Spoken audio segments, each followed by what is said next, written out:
This video is going to show you how to create a favicon, which is short for favorites icon.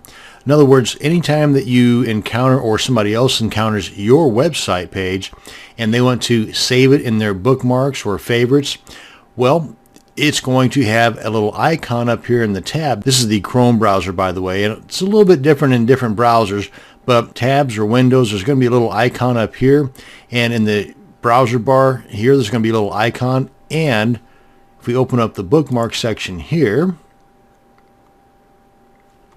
scroll down until we get beyond the folders and into the actual favorites here. You can see how these icons over here next to the website page kind of stands out more than those that do not have the favicon or favorites icons. Well, that's what I'm going to show you how to create and add to your website. And this can be done with a typical HTML website or a WordPress website, but I'm going to show you how to do it with a standard HTML website like this guy here. I just grabbed this out of my hard drive, and it was just a web page that I had laying around, and I've got it under demo. But this is the icon right here that I'm going to have look similar to this. Well, it's not going to look like that, but it's going to have its own icon that we're going to create now. Now, if you do a search online for favicon creator, you're going to have several options to work with. I'm going to show you how to do it with this guy here. It's the favicon.htmlkit.com/favicon. And it's pretty simple too.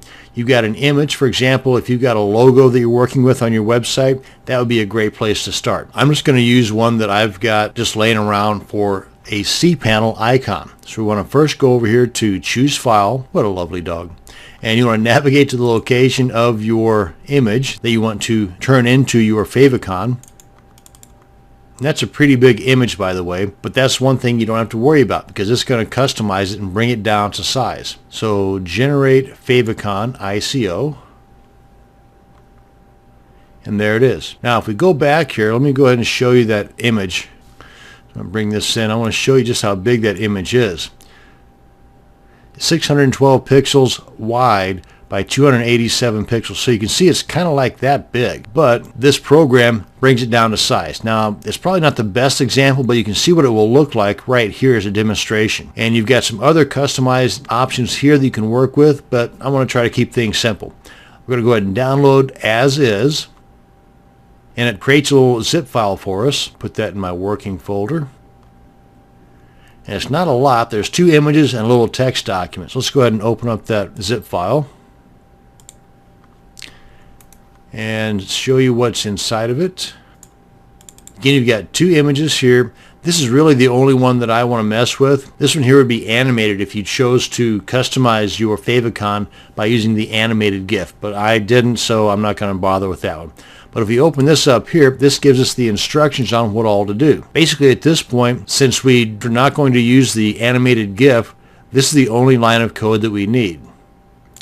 So I want to copy that into my clipboard. Now I also need to upload this ICO file into the root directory of that domain.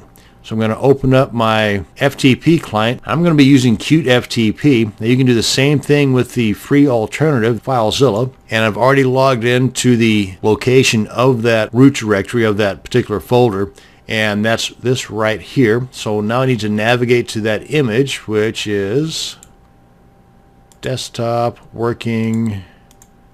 Here we are. Inside of that folder, and that's the ICO file right there. Upload. Now this is the index.html file that I need to edit and add that code, a little line of code that I've got copied into my clipboard. So I need to put this, just like it says here, in between the opening head tag and the closing head tag. Let me show you where that's at. I can edit this index file while it's live on my server using Qt FTP, and you can do the same thing with FileZilla and other FTP clients as well. Click on edit, and here's the opening head tag, and if we scroll down we'll find the closing head tag right here. So anywhere in between there, I'm going to go right after the style there and enter it there, and I want to save, and that should do it. Let's go ahead and minimize our FTP client, minimize our folder there, Come on back here and refresh. And it might take some time. This time it was instant, but sometimes it'll take a little bit of time to propagate, as they say, and it might be different in different browsers too. It might not show up in the Internet Explorer browser for 24 to 48 hours. But if somebody were to come to this page right now and click on Save It in their favorites, then it's also going to assign this particular icon or favicon to that web page in their favorites. That way it's going to stand out a lot. So it's just another way in which you can brand your web pages by using a favicon or favorites icon. That's going to bring us to the end of this video on how to create and install your favicon. Thanks for watching. You have a great day.